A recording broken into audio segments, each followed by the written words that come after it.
여러분, 만약에 우리들의 신앙 생활에 있어서 찬송가가 없었다면 어땠을까요? 우리나라에 온 선교사들은 초창기부터 찬송가의 중요성, 정확히 말하면 한국어로 된 찬송가의 중요성을 잘 알고 있었습니다. 그래야 한국인들이 기독교를 보다 잘 받아들이고 신앙을 튼튼히 할 것으로 믿었기 때문입니다. 그래서 선교사들은 선교 초기부터 찬송가를 열심히 보급했습니다. 이때 찬송가를 열심히 보급한 선교사 중에 하나는 우리가 잘 아는 장로교의 언더우드 선교사입니다. 세문안교회와 연세대학교를 세운 언더우드는 1894년 찬양가라는 한국 최초의 악보가 있는 찬송가를 발간했습니다. 그런데 이 찬양가에는 한 가지 아쉬운 점이 있었습니다. 악보가 있는 것까지는 좋은데 가사가 아직 자연스럽지 못하다는 것이었습니다. 악보에 딱 맞춰서 부를 수 있는 적당한 가사를 찾지 못한 것이었습니다. 그런데 이때 귀한 일이 일어납니다. 찬송가를 보급하는데 아주 결정적인 일이 일어났다라고 할 수 있는데 바로 또 다른 장로교 선교사인 애니 베어드가 가사를 우리말에 딱 맞게 부드럽고 자연스럽게 바꾼 일이었습니다. 애니 베어드는 남편 윌리엄 베어드 선교사와 함께 평양, 부산 등에서 사역하면서 숭실학교, 숭이학교, 또 부산 최초의 교회인 초량교회 등을 세웠습니다. 안에리라는 한국 이름도 갖고 있었던 이 애니 베어드 선교사는 특히 언어 감각이 뛰어났습니다. 이때 그녀가 가사를 바꾼 찬송가를 소개하면 찬송가 563장 예수 사랑하심을과 찬송가 279장 인애하신 구세주여를 들 수 있습니다. 먼저 언더우드가 처음에 번역했던 인애하신 구세주여, 이 찬양의 가사는 이렇게 되어 있습니다. 한번 그 다음 보여주세요. 주여 날 버리지 말게, 내 음성 듣게, 다른 사람 오라 할 때 버리지 말게. 주여 주여 내 음성 듣게, 다른 사람 오라 할 때 버리지 말게. 뭐랄까요? 뜻은 알겠는데 어딘가 영 어색한 가사였습니다. 그런데 이 가사를 애니 베어드, 안에리 선교사는 이렇게 바꿉니다. 인애하신 구세주여, 내 말 들으사, 죄인오라 하실 때에 날 부르소서. 주여, 주여, 내 말 들으사, 죄인오라 하실 때에 날 부르소서. 지금 우리가 부르는 가사와 같습니다. 여러분, 이 가사가 없었으면 어떻게 됐을까요? 우리가 비록 죄인이라도 부르시는 그 주님을 우리가 온전히 느낄 수 있었을까요? 우리가 사랑하는 또 다른 찬송가 예수 사랑하심을의 가사는 더 온전하게 바뀌었습니다. 먼저 언더우드는 이 찬양 가사를 이렇게 처음 번역했었습니다. 예수 나를 사랑하오 성경 말씀일세, 어린아이의 임자요 예수가 피로 샀네, 예수 날 사랑하오 성경 말씀일세. 제가 멜로디로 맞춰서 불러보려고 했는데 영 되지가 않았습니다. 그런데 이 가사를 아네리 선교사는 이렇게 번역합니다. 우리 한번 다 같이 읽어보실까요? 예수 사랑하심은 거룩하신 말일세, 어린 것이 약하나 예수 권세 많도다, 날 사랑하심 성경에 쓰셨네. 아멘. 이 가사도 지금 우리가 부르는 가사와 거의 같습니다. 어린 것이 약하나, 이것만 우리들은 약하나로 바뀌었습니다. 여러분, 만약에 이 은혜롭고 힘있는 가사가 없었다면 우리의 믿음은 어떠했을까요? 뒤집어 말할 때 이 은혜롭고 힘있는 가사가 그동안 얼마나 많은 사람들의 영혼을 살려냈을까요? 제가 드리고 싶은 말씀은 신앙이라는 것에는 결정적인 것이 있다는 것입니다. 한 단계 한 단계 나아가되 결정적인 것까지 나아가야 합니다. 마치 아네리 선교사가 정확하고 부드러운 번역을 통해 우리들에게 결정적인 찬양의 능력을 알려준 것처럼 우리의 믿음도 그렇게 나아가야 합니다. 바로 예수의 이름을 아는 것입니다. 예수의 능력을 고백하는 것입니다. 한 단계 한 단계 나아가 예수만이 우리의 소망이요, 우리의 능력이심을 알고 고백해야 합니다. 그렇지 않다면 우리의 믿음은 온전할 수가 없습니다. 아무리 아는 것이 많다 하더라도, 똑똑하고 훌륭한 일을 했어도, 아니 기분 좋은 일이 많아도 예수의 이름을 알지 못한다면 어색한 찬송가처럼 부족할 수밖에 없습니다. 왜냐하면 예수의 이름에서만 죄와 사망에서 자유케 되는 역사가 나오기 때문입니다. 오늘 말씀은 사도 바울이 에베소에 왔을 때의 이야기입니다. 그런데 1절은 바울이 이때 그냥 에베소에 왔다라고 말하지 않고 아볼로가 고린도에 있을 때에 왔다라고 소개합니다. 그냥 에베소에 왔다라고 하지 않고 굳이 아볼로가 고린도에 있을 때에, 즉 아볼로가 에베소 교회에 없었을 때에 바울이 왔다라고 말하는 이유는 뭘까요? 이 말은 아볼로와 에베소 교회가 중요한 관계에 있었다는 것을 암시하는 말입니다. 즉 에베소 교회를 설명할 때에 아볼로를 빼놓을 수가 없다라는 뜻입니다. 이 아볼로를 우리가 좀 이해할 필요가 있는데요. 아볼로는 에베소 교회의 지도자 중에 하나였습니다.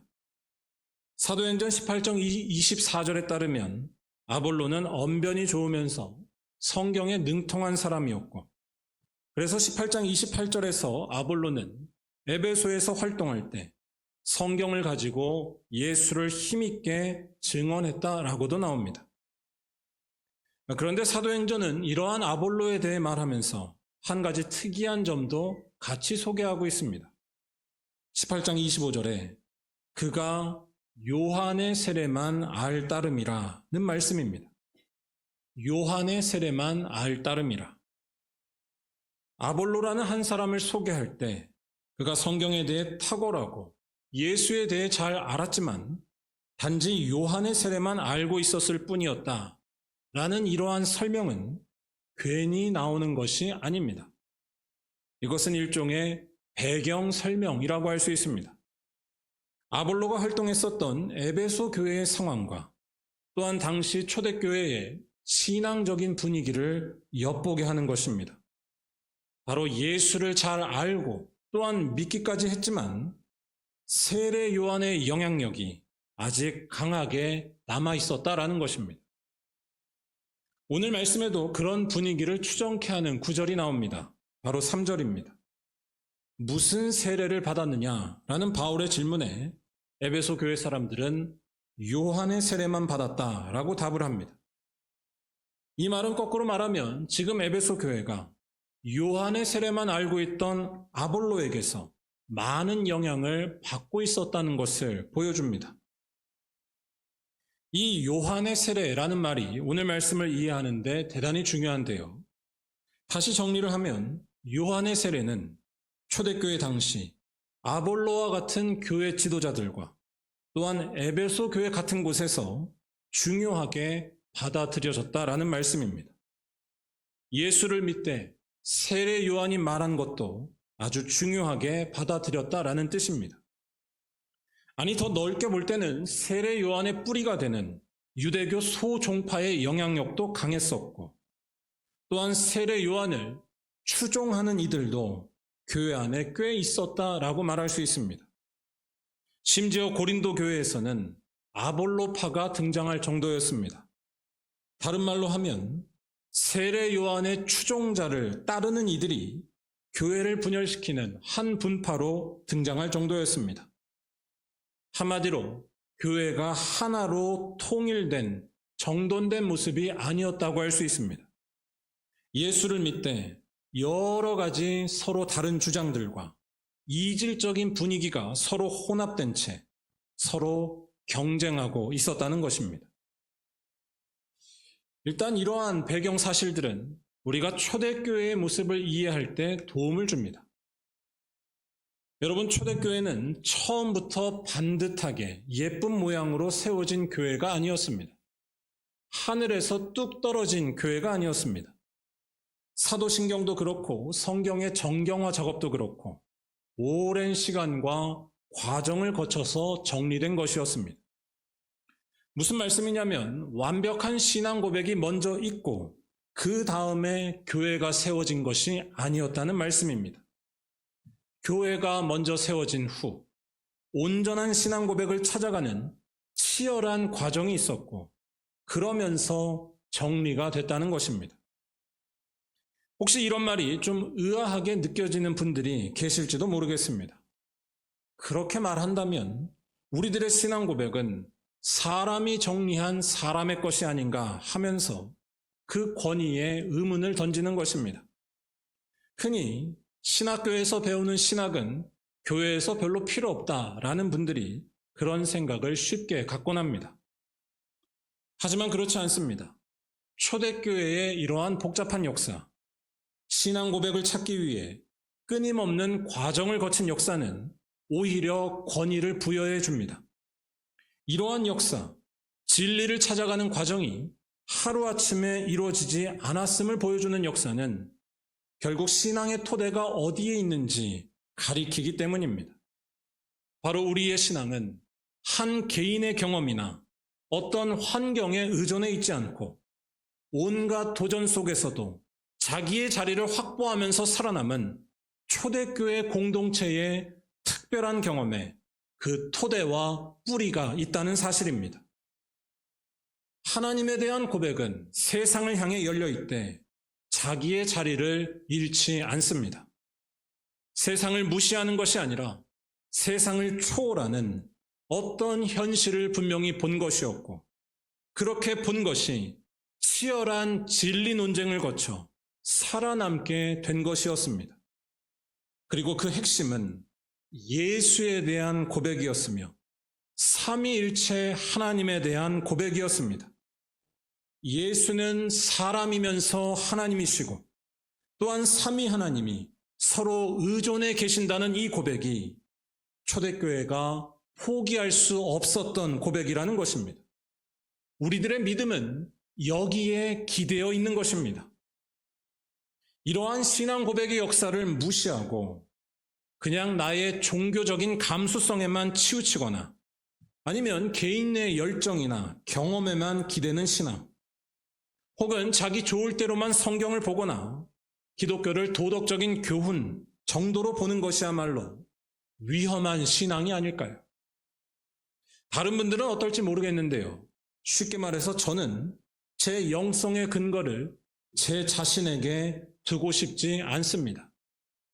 그러면 별로 할 말도 없을 것 같고 참 두렵기만 할 것 같습니다. 제가 다 모르기 때문이고 또한 저 자신이 길을 잃기 쉽기 때문입니다. 하지만 우리들은 길을 잃지 않는 사람들입니다. 기독교 역사에서 형성된 이른바 정통 신앙 고백을 우리는 붙들기 때문입니다. 우리는 초대교회가 역사 속에서 세워나간 전통과 신앙 고백의 근거에서 믿는 사람들입니다.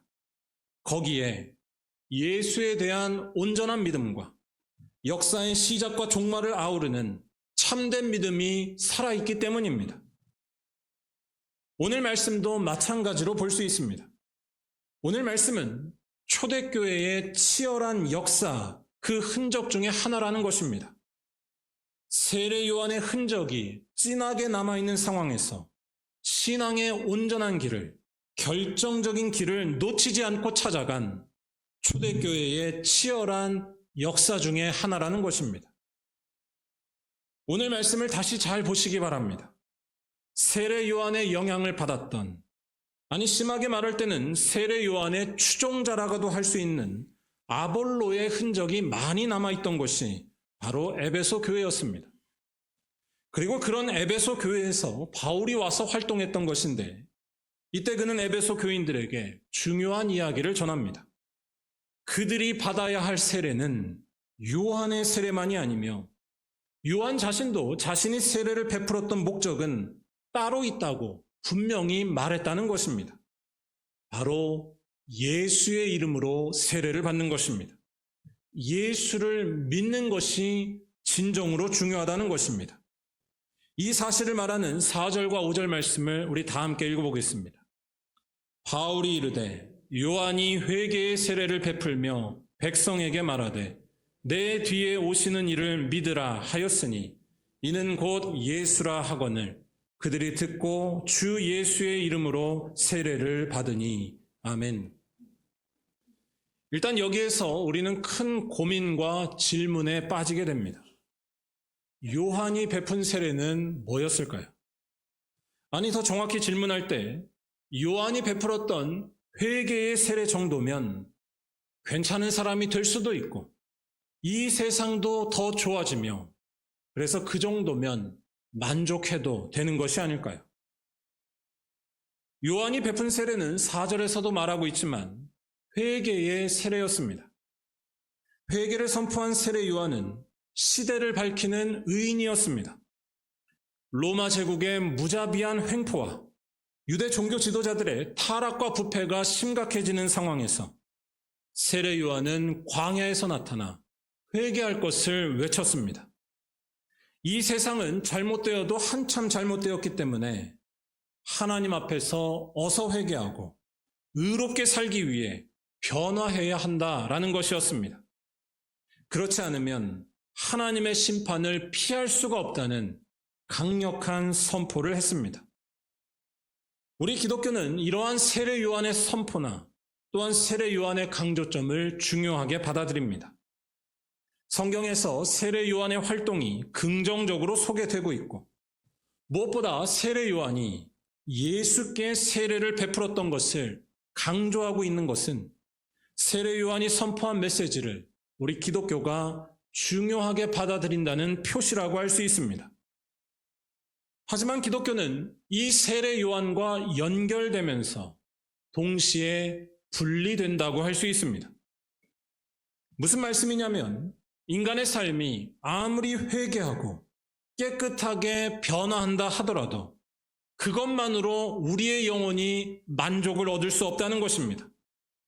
그것만으로 이 세상이 근본적으로 달라지지 않으며 구원을 얻지 못한다는 것입니다. 요한의 세례를 넘어서는 세례, 예수의 세례가 없이는 하나님께로 나아갈 수가 없다는 것입니다. 즉 회개의 세례가 아니라 예수의 세례가 구원의 결정적인 역할을 한다는 것입니다. 아니, 예수의 세례만이 우리를 진정으로 변화시켜서 세례 요한이 엄하게 선포했던 그 거룩한 모습, 회개하고 하나님의 백성으로 무섭게 사는 것을 가능케 한다는 것입니다. 왜냐하면 예수의 세례만이 우리를 죄에서 해방시키기 때문입니다. 이런 이야기를 불편하게 느낄 분이 혹시 계실지 모르겠습니다.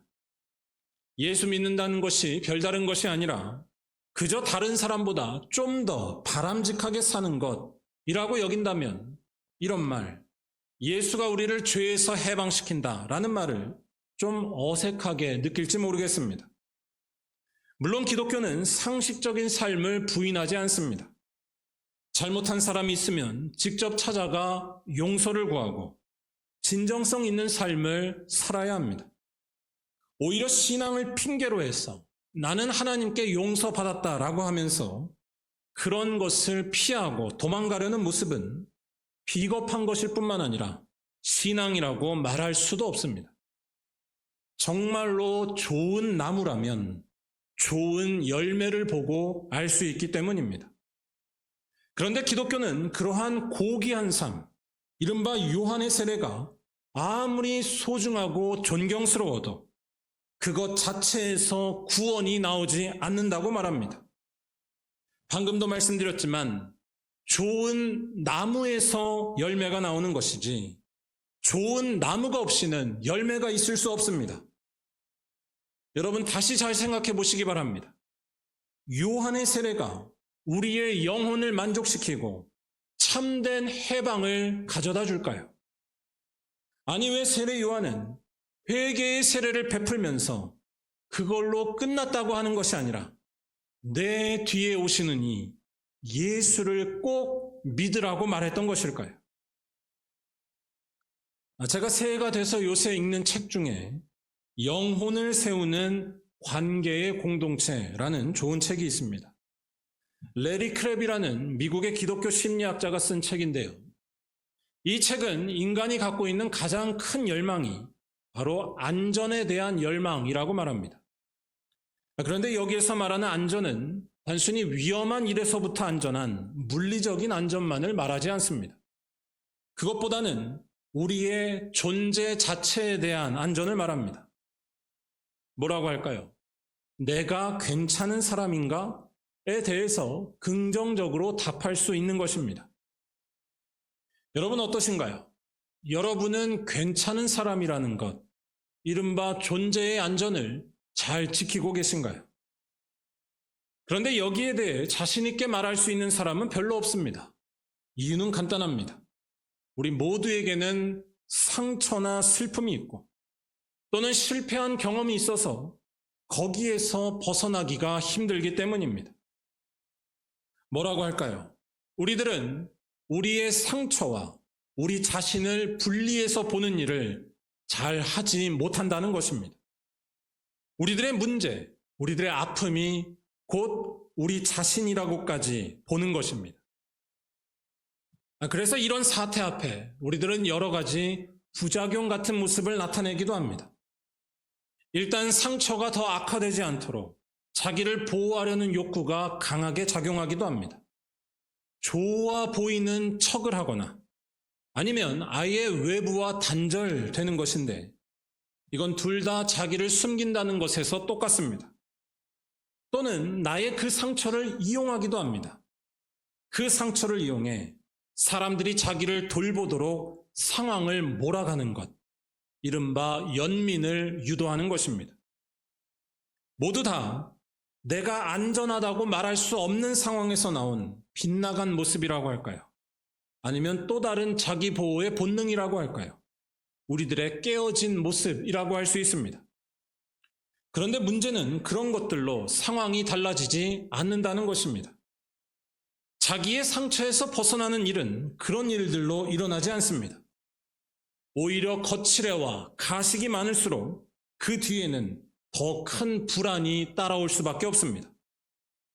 이 말을 달리하면 자기에게서는 안전이 나오지 않는다는 것입니다.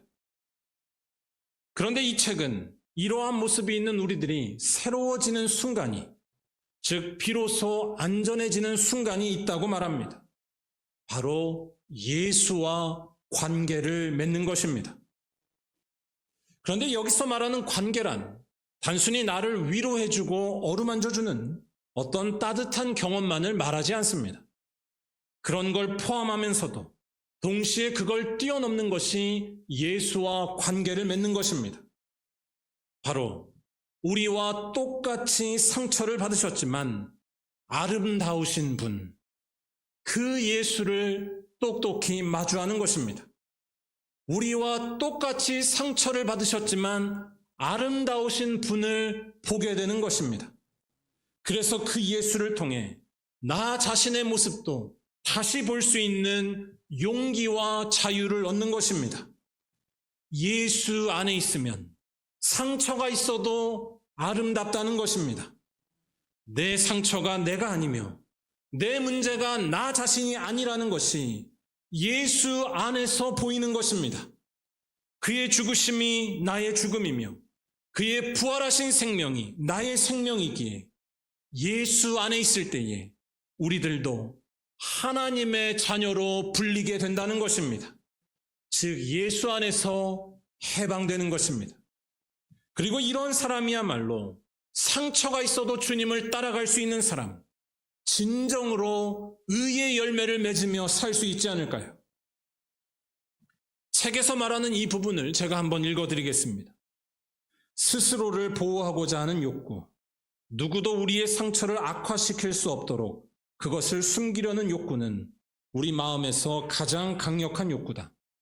그리고 우리가 어떤 관계를 경험할 때까지 십자가에서 죽으시고 부활하신 그리스도를 만나고 그리스도와 같은 인격을 경험할 때까지, 상처를 입었지만 아름다운 사람을 경험할 때까지는 우리 안에 그 욕구가 계속 남아있을 것이다.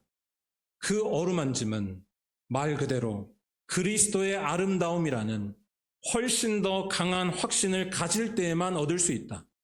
그리스도를 드러내는 사람, 불안과 실패의 상처들 아래 하나님의 선하심이 있다는 그 복음의 기적을 보게 해주는 사람이 필요하다.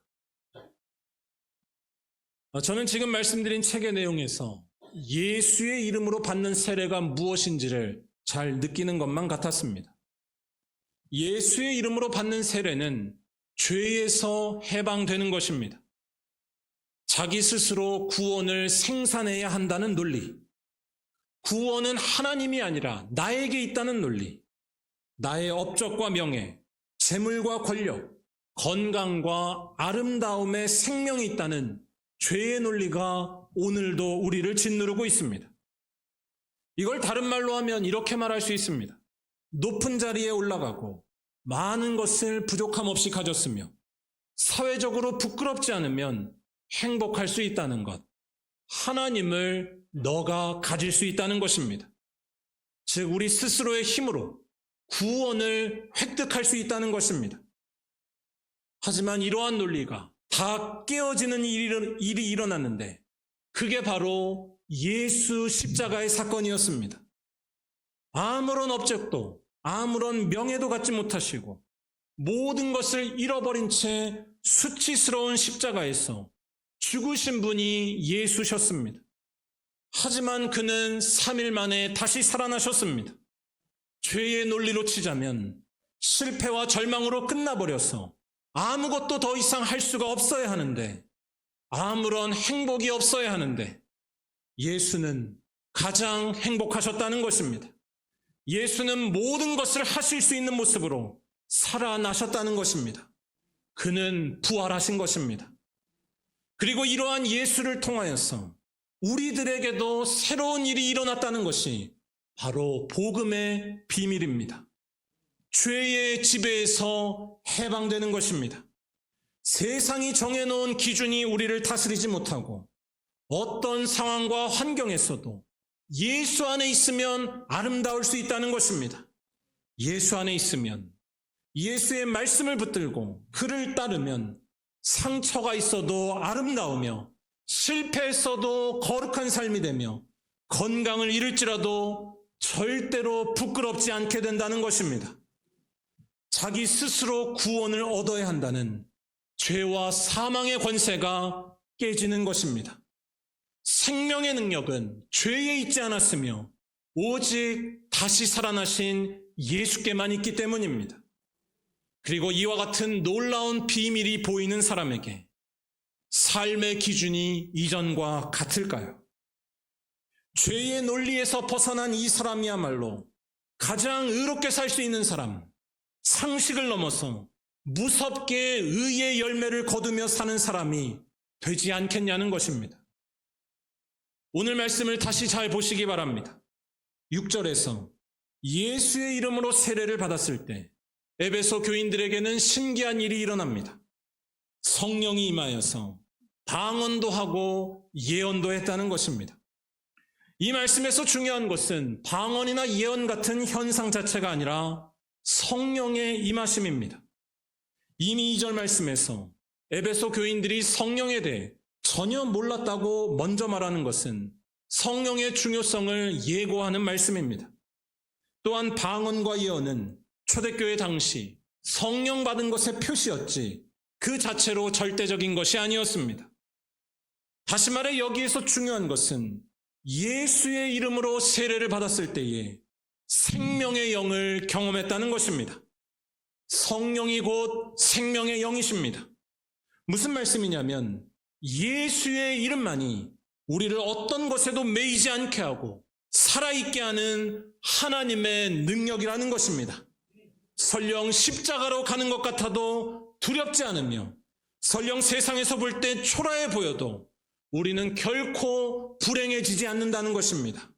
왜냐하면 예수께서는 십자가에서 실제로 죽음을 당하셨지만 거기에서 정말로 부활하셨기 때문입니다. 다시 말해 이 예수만이 우리를 자기가 자기를 구원할 수 있다는 그 욕망에서 벗어나게 합니다. 예수가 곧 생명이시고 예수가 곧 구원이시고 예수가 곧 영원한 평강이시고 예수가 바로 아무도 흔들 수 없는 안식이기 때문입니다. 그리고 그러한 예수의 영인 성령에 사로잡혔다는 것이 오늘 말씀에 나온 에베소 교인들의 거룩한 모습이었습니다. 여러분, 요한의 세례가 이러한 일을 이룰 수 있을까요? 요한의 세례는 우리를 세상에서 존경받을 수 있게는 하겠지만 죄와 죽음으로부터 해방시키지 못합니다. 아무리 훌륭한 일을 많이 한 사람이라도 기분 좋은 일이 매일 있어도 우리의 삶이 근본적으로 달라지지 않습니다. 예수를 만나지 못하면 자기에게서 구원이 나온다는, 자기에게서 오름이 나온다는 것에 매인 채 허무함의 굴레에 빠져 살 뿐입니다. 결정적인 자유함의 역사, 결정적인 구원의 역사는 오직 예수의 이름에만 있습니다. 사랑하는 여러분, 여러분들의 믿음이 결정적인 것을 놓치지 마시기를 바랍니다. 예수만이 우리들을 죄와 사망에서 해방시키시며 참된 자유를 주시는 결정적인 이름이심을 기억하시기 바랍니다. 이 사실을 굳건히 붙들면서 새해 정초인 이때에 다시 한번 마음을 새롭게 하시기 바랍니다. 예수의 이름에 집중하는 시간인 예배를 사모하시기 바랍니다. 우리 말년교회 모든 예배가 나의 종교적인 만족을 추구하는 것이나 내 기준을 충족시키는 것에 집중하는 것이 아니라 밖에서부터 우리들에게 온 구원, 예수께로 더욱더 빠져들어가는 복된 시간이 되기를 간절히 바랍니다.